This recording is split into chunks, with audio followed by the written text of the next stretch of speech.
마음을 모아서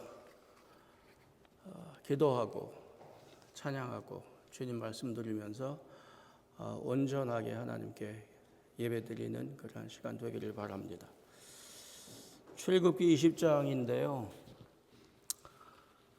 도무지 출애굽기를 벗어날 줄을 모릅니다. 또 20장 우리가 이미 여러 번 살펴봤는데요. 조금 있다가 이제 그 말씀을 드리겠습니다. 왜 여기가 지금도 우리의 삶의 중심이어야 하는지, 왜 하나님께서 하시는 나는 하나님 너희의 주니라 하는 말씀이 자주 듣는 말이기는 하지만 이스라엘이 그 말씀 듣고 살았어야 했고 우리도 마찬가지인 이유를 오늘 성경 본문을 통해서 다시 생각해 보겠습니다. 율법을 주시는 서론이에요. 서두입니다. 하나님이 이 모든 말씀으로 말씀하여 이르시되 나는 너를 애굽 땅 종되었던 집에서 인도하여 낸 내 하나님 여호와니라. 너는 나 외에는 다른 신들을 내게 두지 말라. 잘 아시는 말씀이세요. 근데 이 말씀은 이어지는 성경에서 많이 반복되고 많이 인용이 됩니다.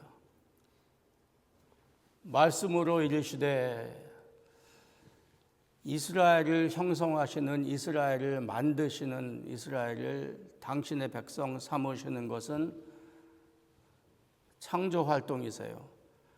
많은 경우에 말씀으로 하시는 일이 많은데 그 시작이 하나님의 창조 기사지요. 그리고 곧 이어서 자기가 누구이신지를 말씀하세요. 나는, 그리고 이름은 내 하나님 여호와인데, 하나님은 크신 하나님, 위대한 하나님, 우리가 한국말로 하나님, 영어로 가시라는 말이에요. 내 하나님 여호와니라. 그런데 하나님 신인데 내가 이 땅에 내려와서 너희에게 접근하고 너희와 관계를 맺고 너희를 구원하고 인도하고 너희와 언약을 맺고 너희와 같이 사는, 너희에게 관계를 맺는 하나님이다 그 말이에요. 큰 하나님은 그렇게 안 하세요. 이 근방, 이 말이 이 성경에 쓰여질 때에 당시 종교가 많았잖아요. 그 인근에 저런 신이 없었어요. 신은 억압하는 신이에요. 백성들이 섬김을 받아야 존재하는 신이에요. 그래서 사람, 백성은 늘 그 종으로 만드신, 하인으로 만드신 게 일반적인 신이었어요.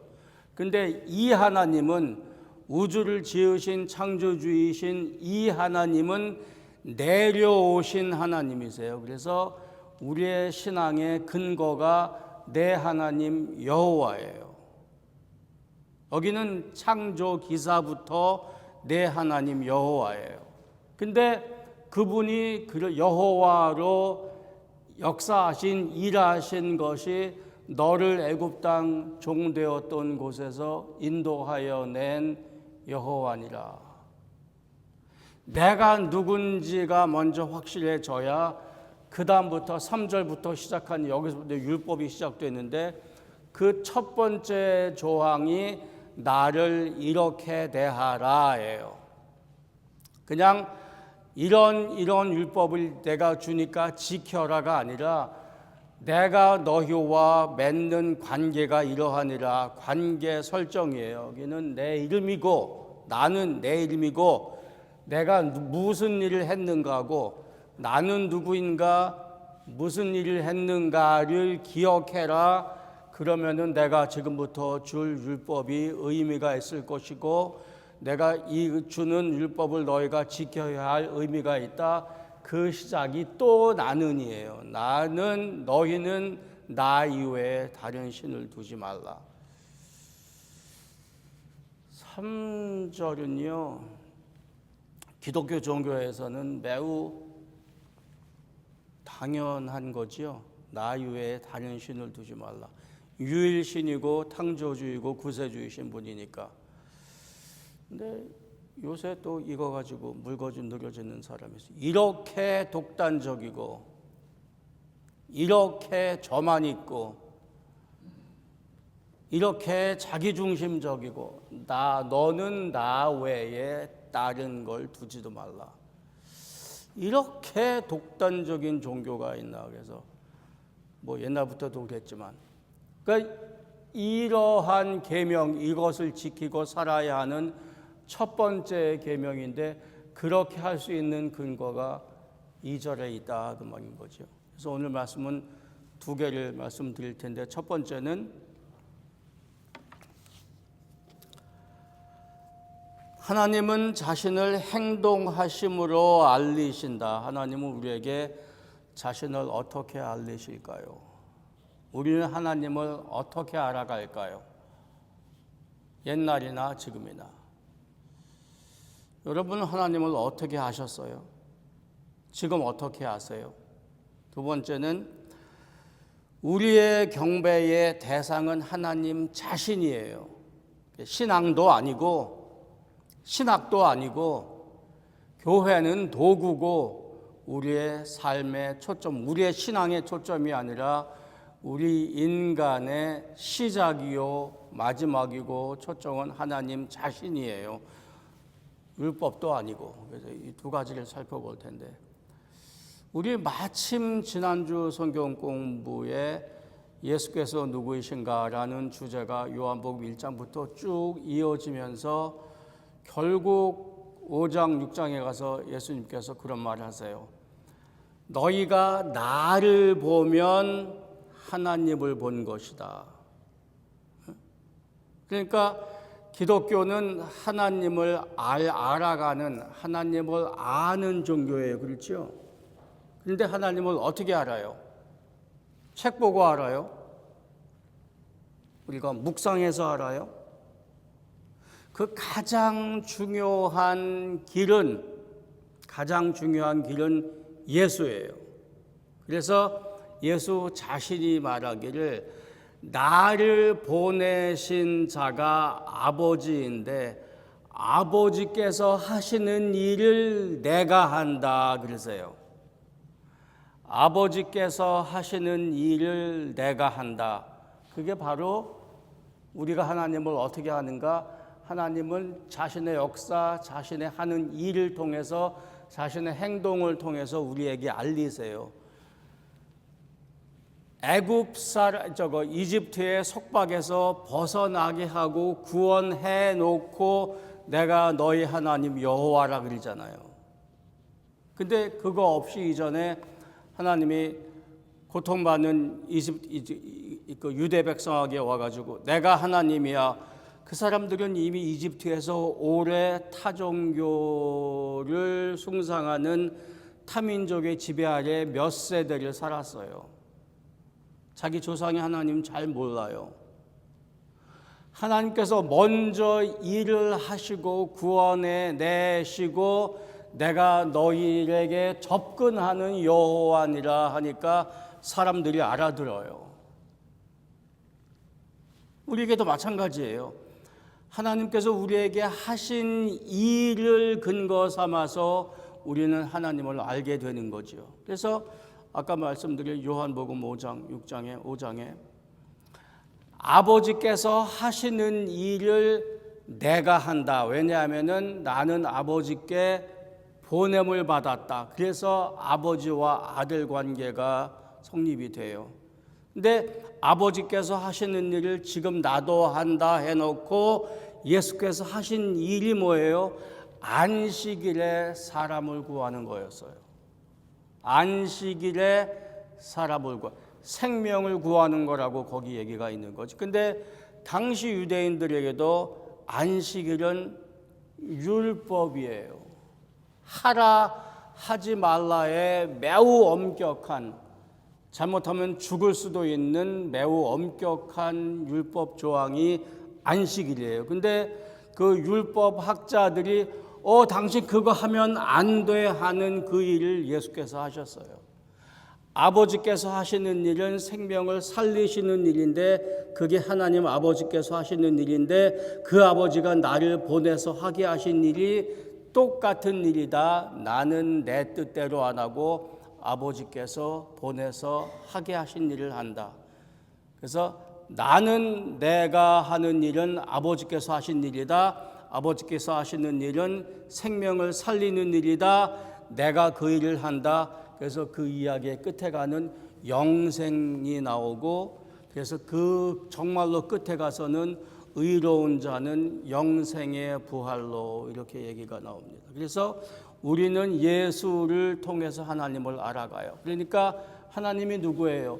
여호와니라, 큰 신, 위대한 신이, 저기 계신 신이, 우리와 상관없는 신이 여호와로서 우리에게 오셨는데, 그 오신 가장 극적인 방법이 예수란 말이죠. 그게 이 모든 이야기들이 신약 성경에서 예수로 이어지는 거죠.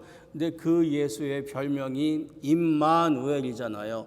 우리와 함께 하시는 하나님.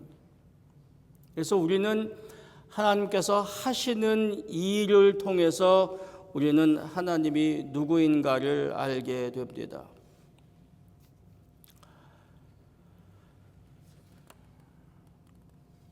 혹시 요한복음 5장 카피하셨어요? 여기 있네. 아버지께서 하시는 일을 보지 않고는 내 스스로 할 수 없나니 아버지께서 행하시는 그것을 아들도 행한다.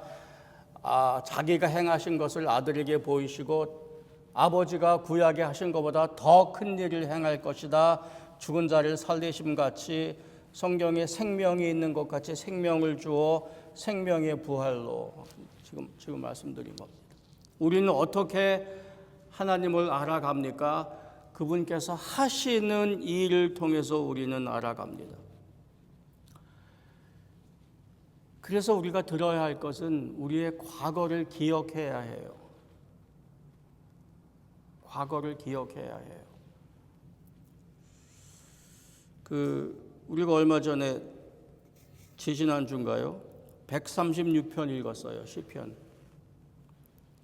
여호와께 감사하라, 그 인자하심이 영원하미로다가 첫 줄부터 마지막까지 그게 그대로 반복되지요. 이게 노래예요. 후렴구로. 그 이스라엘 사람들은 이 노래를 입에 달고 살았어요. 기억하라, 여호와의 인자하심이, 여호와의 사랑하심이 영원하미로다 해놓고 기억하라, 기억하라는 말인데 무엇을 기억하라는 얘기가 있을 거야 아니에요. 그래서 첫 줄 무엇하니, 그 다음에 하나님께 감사하라, 그의 인자하심이 영원하미로다. 또 하나님이 하신 거 기록해놓고 그러니 감사하라, 하나님의 인자하심이 영원하미로다. 그래서 기억나세요? 그 시편 136편이 26절인가 있는데 3분의 1이 창조기사예요. 빛을 나누신, 어두움으로부터 나누신 이에게 감사하라, 왜냐하면 그의 사랑이 영원하심이라. 등등등 창조하신 하나님의 역사를 기억하라, 거기에 나타난 하나님의 사랑하심이 크미로다, 영원함이로다. 그리고 나머지 3분의 2는 무슨 얘기예요? 바로 여기 출애굽 얘기부터 시작해서 그들이 사는 때까지 이야기예요. 그래서 출애굽하신 사건, 강을 건넌 사건, 홍해를 건넌 사건, 광야에서 음식을 먹고 산 사건이 다 하는 이야기인데 나열을 하잖아요. 그거 하는 이유는 뭐예요? 한 세대로부터 다음 세대까지, 그땐 책이 없으니까 말로 전하는 거죠. 그러니까 이 노래가 기억하고 외우게 하는 방식이에요. 그러니까 하나님께서 하신 일을 할아버지가 아들에게, 아들이 또 그 아들에게 기억하게 그걸 신앙을 전수해 주는 방식이 뭐예요? 하나님께서 우리 과거에 하신 일을 알려주는 거지요. 그 지금식으로 보면은 굉장히 단순하고 이야기도 그렇게 많지 않아요. 뭐 거기 절기도 있고 뭐 많이 있지만은 그 단순한 이야기를 반복해서 이야기하는 거죠. 그러니까 시편의 가장 파퓰러한 주제가 뭐라 그랬어요? 이거 한 10번 얘기한 것 같은데. 한숨 쉬고 후회하고 회개하는 거예요. 그러니까 우리가 기억해야 합니다. 그들의 삶이 어떻게 했는지. 그럼 우리는 옛날에 이 사람들이 이렇게 못되게 살아가지고 하나님께 혼냈겠구나가 아니라 우리 삶의 반영이란 말이지요. 그러면 그 사람들에게 현재 삶을 살게 하기 위한, 신앙으로 살게 하기 위한 방편이 내가 너희들에게 이전에 한 일을 기억하라 하잖아요. 우리에게도 마찬가지인 거죠. 그때나 지금이나 사람 사는 방식은 일 중심이에요. 우리는 일 중심으로 살아야 그러죠. 뭔가 해야 하잖아요.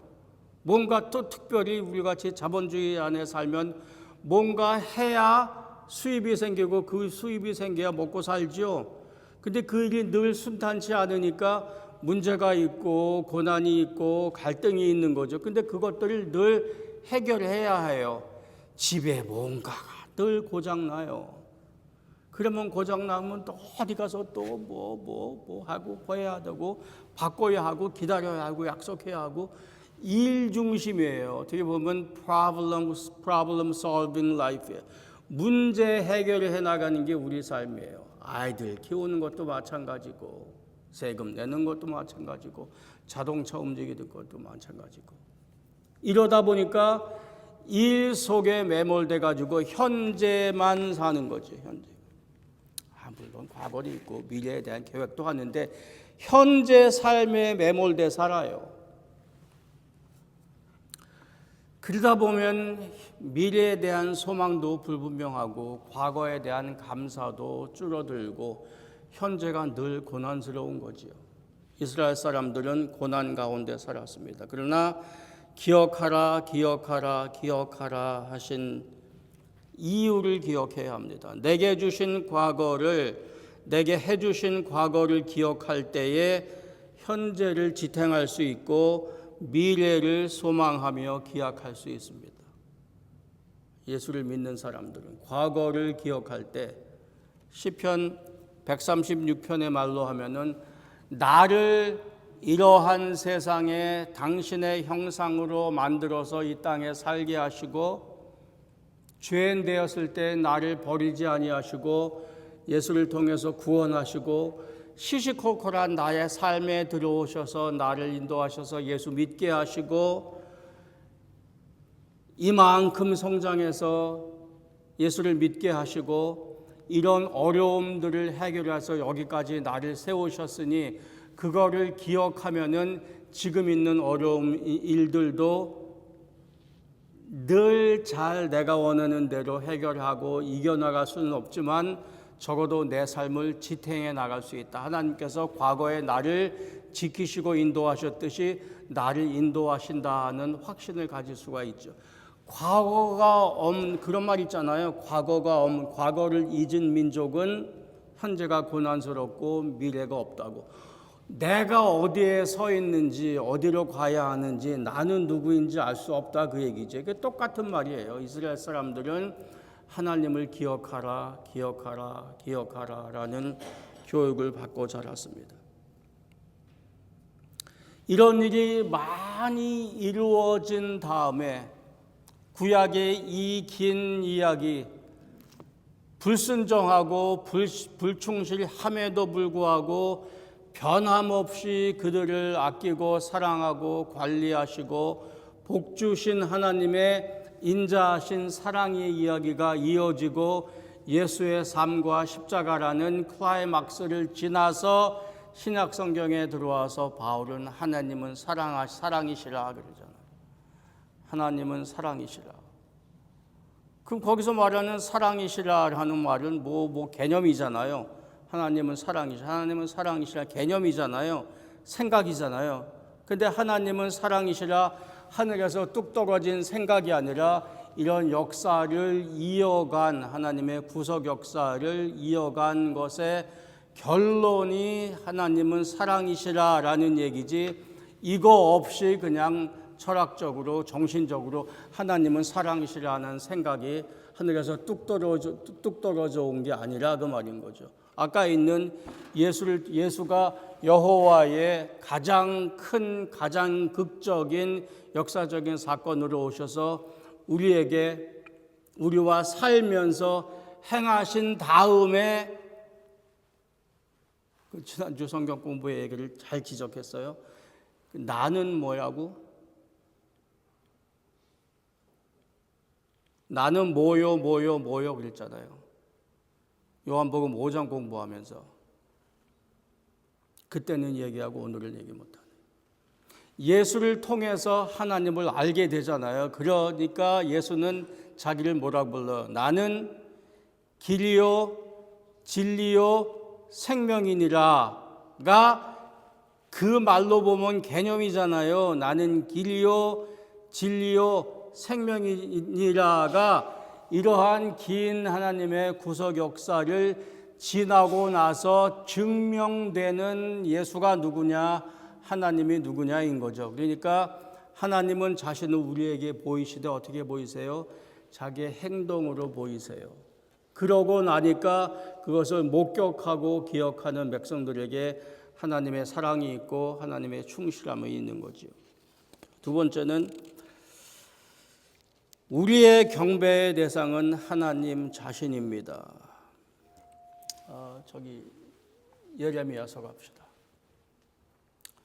이것도 잘 아는 말씀이세요. 여호와의 말씀이니라. 여호와의 말씀이니라. 보라, 새날이 이르리니 한참 이스라엘의 역사가 깊어져서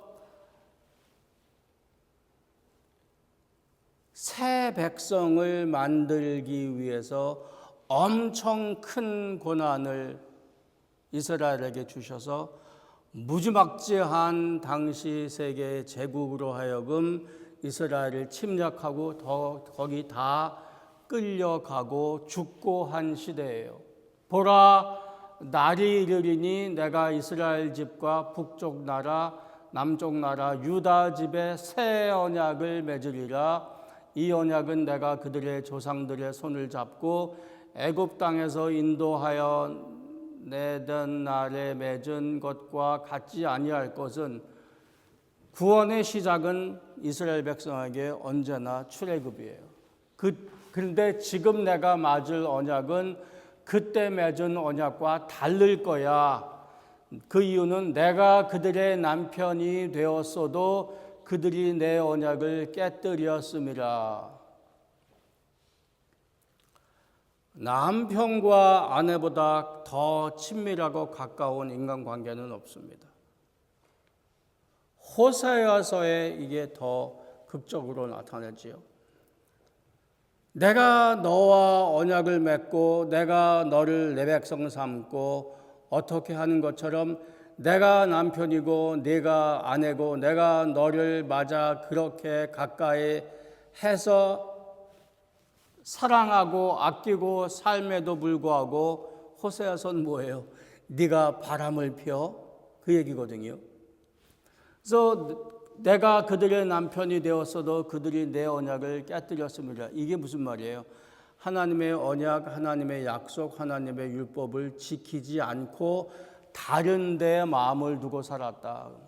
그러나 그날 이후에 이제 새날이 이르리니 그날이 오면 내가 이스라엘 집과 새로 맺을 언약은 이러하니 곧 내가 나의 법을 그들 속에 두며 그들의 마음에 기록하여 나는 그들의 하나님이 되고 그들은 내 백성이 될 것이라.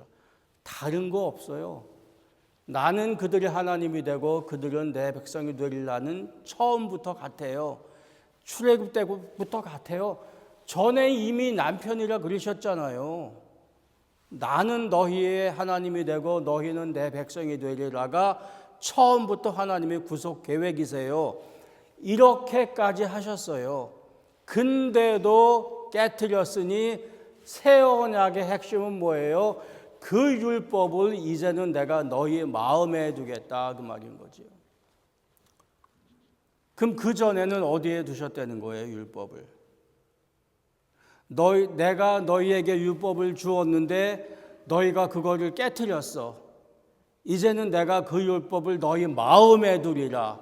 너희 마음에 있으면 너희 중에 선생이 있어서 백성들에게 니네 율법을 지켜야죠. 우리는 율법을 지켜야 합니다. 율법을 가르칠 이유도 없고 필요도 없을 것이다. 왜냐하면 너희들이 이미 마음에 있는 율법을 다 알고 기억하고 아니까 기억하니까 지킬 것이다. 이렇게 말씀하시는 거예요. 그러면 이제 이렇게 생각할 수 있어. 그럼 애초에 우리가 아까 읽은 출애굽기 20장에서는 마음에 안 주신 거예요. 그때는 그냥 나중에 어디 있는 것처럼 그때는 돌판에만 주신 거예요. 율법을. 돌판에만 주셔서 안 되니까 이제는 그 율법을 사람 마음에 주신다 그 말이에요. 그 말은 아니겠지요. 그럼 다시 오세요. 출애굽기 20장으로.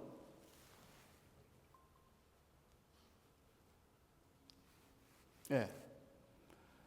나는 너를 애굽 땅 종되었던 집에서 인도하여 낸 내 하나님 여호와니라. 너는 나 외에 다른 신을 두지 말라. 이 말이 돌판에 있는 거예요? 마음에 있는 거예요? 새긴 거는 돌판에 있는 건데 그냥 돌판에 두고 어디 창고에 넣어두거나 학교에 두거나 교회에다 두라는 얘기예요. 율법을 주신 데 상황을 이해해야 해요. 이집트에서 끄집어내서 새 백성 만드신 하나님의 학교가 율법이에요. 처음부터 하나하나 가르치셔야 했어요. 이거는 거룩하고 성스러운 것, 이거는 거룩하지 않은 것, 이 장소는 거룩한 것, 여기는 아닌 것, 하다못해 이 짐승은 거룩한 것, 이거는 아닌 것, 이러한 인체의 상태는 사람 몸의 상태는 거룩한 것, 이런 상태는 거룩하지 않은 것, 시간도 이때는 거룩한 것, 이때는 거룩하지 않은 것. 그러니까 하나님께서 죄인들을 가르치는 죄가 뭔지 선한 것이 뭔지 앞뒤 좌우를 분간 못하는 사람들한테 가장 기본적인 것부터 가르치셔야 했어요. 그러니까 사람들의 입장에서 보면 어떻게 해요? 거룩하여 기억하여 거룩히 지켜라 했으면은 그걸 기억해야 할 거 아니에요. 이럴 때 우리 몸은 거룩해. 이럴 때 거룩하지 않아. 그러면은 그걸 알아야 그걸 지킬 거 아니겠어요. 근데 이게 엄중한 법이라서 죽을 수도 있는 거예요. 엄청 중요한 일이에요. 그러니 그걸 외워야 하지 않겠어요? 그걸 가르치는 사람이 있어야 하지 않겠어요? 그러니까 이게 이상한 게 아니라 율법에 초점을 둬야 돼요. 이건 좋은 거예요.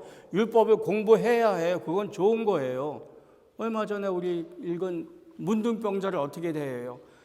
길거리에 있어도 할 수 없이 지나가는 길에 있으면은 할 수 없이 마주쳐야 될 일이 있잖아요.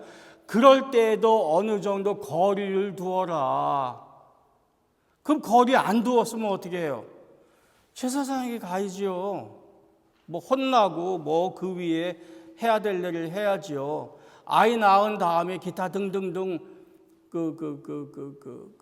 메디컬적인 요소를 뭘 해야 되겠지만 그때는 종교적인 일도 해야 했어요. 그걸 다 알아야 하잖아요. 성전에 들어가서 뭐 양 드리는 거, 뭐 하는 거 얼마나 복잡해요. 또 제물의 종류는 얼마나 많아요. 하라 그런 거잖아요. 나 이외에 다른 신을 두지 말라부터 시작해갖고 이만큼 있잖아요.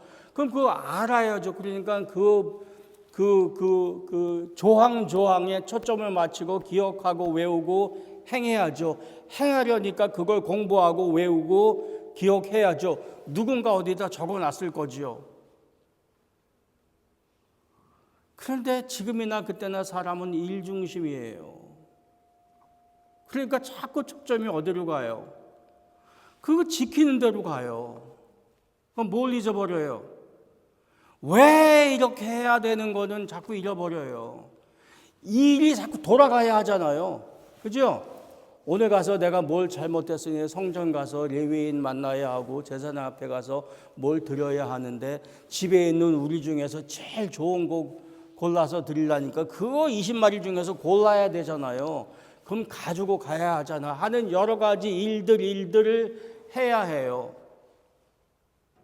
이런 일상생활에 일들이 있는데 하라는 것이 엄청 많아요. 그러니까 왜 해야 되는지, 이런 걸 해야 되는 초점이 뭔지, 그 궁극적인 율법을 지키는 그 정점이 뭔지에 대해서는 잃어버리는 거죠. 이 일이 반복돼야 하니까.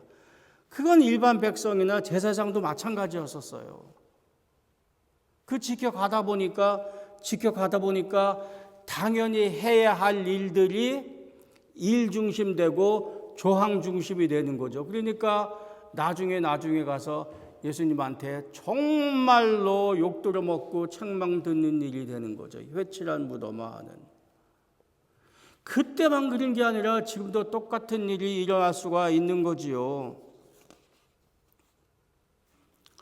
지금도 하라 하지 마라 있어요. 사실은 하라 하지 마라보다 우리에게 더 큰 것은 예수님께서 구원을 이루신 뒤에 성령을 보내셔서 성령께서 우리를 진리에 이르는 삶을 살게 하신 지금에 이르러서 가장 중요한 것은 자유로움이어야 하는데 우리는 이 조항에 묶여 있는 경우가 많아요. 그래서 지금도 교회 문화에서는 해야 하는 것, 하지 말 것 있지요. 개인적으로 연세가 드신 우리 한국 분들, 우리는 어릴 때부터 이 받아온 그게 있잖아요. 그거 안 하면 양심의 가책이 꺼리지요. 그러니까 이거를 다 뿌리치고 완전히 자유로울 수는 없어요. 근데 신약성경 읽다 보면은 바울보다 우리가 더 자유롭지 않아요. 그러니까 우리도 이 관습 안에 살아요.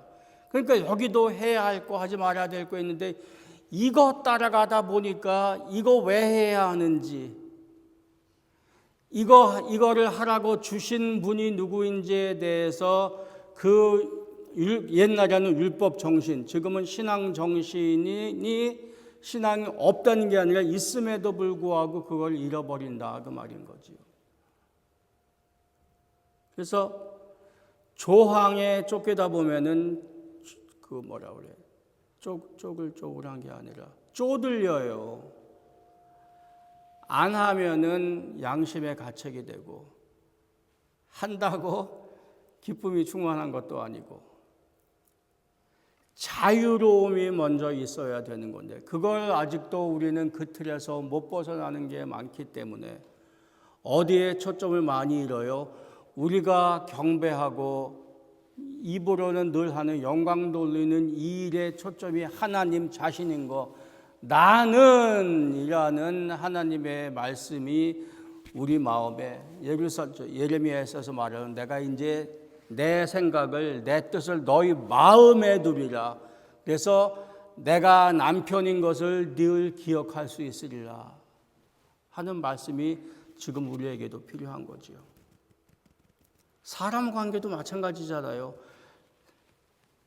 부부 관계라든지 친구 관계라든지 우리 교우 관계로서도 뭘 해야 하는 것 이렇게 내 입장에서 이 정도는 해야지 하는 것에 초점 두다 보면 내가 정말로 그 사람을 사랑하는 건지 이게 의무로 하다 보면은 이거 왜 하는 건지, 그 사람 자신이 내 마음에 있는 건지, 그러니까 그 사람이, 그 대상이 내 마음에 있는지, 내 마음이 거기 쓰이는지 그 생각이 별로 안 들 때가 있다 그 말이죠. 그 신앙이 그렇다 그 말입니다. 그래서 오늘 말씀은 나는 이집트에서 너희를 구출해낸 여호와라의 목소리가 우리 마음에 있어야 하는데, 우리 개인적으로 이런 말이 있어야죠. 나는 너를 미국 보내어서 너 거기 처음에 와서 살 때 곤고하고 힘들고 어려웠지. 그때 내가 너 친구하고 그때 내가 너와 함께 있어서 이렇게 지나고 이렇게 지나고 이렇게 가서 이렇게 가서 이렇게 가서 너 지금 좋잖아. 그 지난 일을 기억해라. 나는 엘로힘 여호와니라. 그러니까 이 뜻이 엘로힘 여호와, 하나님 여호와란 그 이름의 뜻이 우리 마음에 있으면은 내가 너희를 내 말을, 내 율법을 너희 마음에 두어서 다시는 너희가 다른 우상에게 눈 돌리지 아니하리라 하는 말씀을 우리가 좀 더 성실하게 이루어 나가지 않을까 싶은 거죠. 근데 예레미야 31장 이후에도 일이 이어지지요. 그래서 결국 예수가 오셨어야 하는 거죠. 저기 계신 분이 나는 너희와 관계해, 너희를 사랑해 하시다가 수많은 사람들, 지도자를 보내고 마음을 새롭게 하시고 예수까지 보내어서 이제 그 성령이 우리와 함께 하시는 거죠. 이 안에 계시는 우리를 지속적으로, 점진적으로 우리를 인도하시고 사랑하신 역사가 우리 안에 있는 건데, 그 전체를 우리는 기억해야 한다 그 말인 거죠. 기도하겠습니다.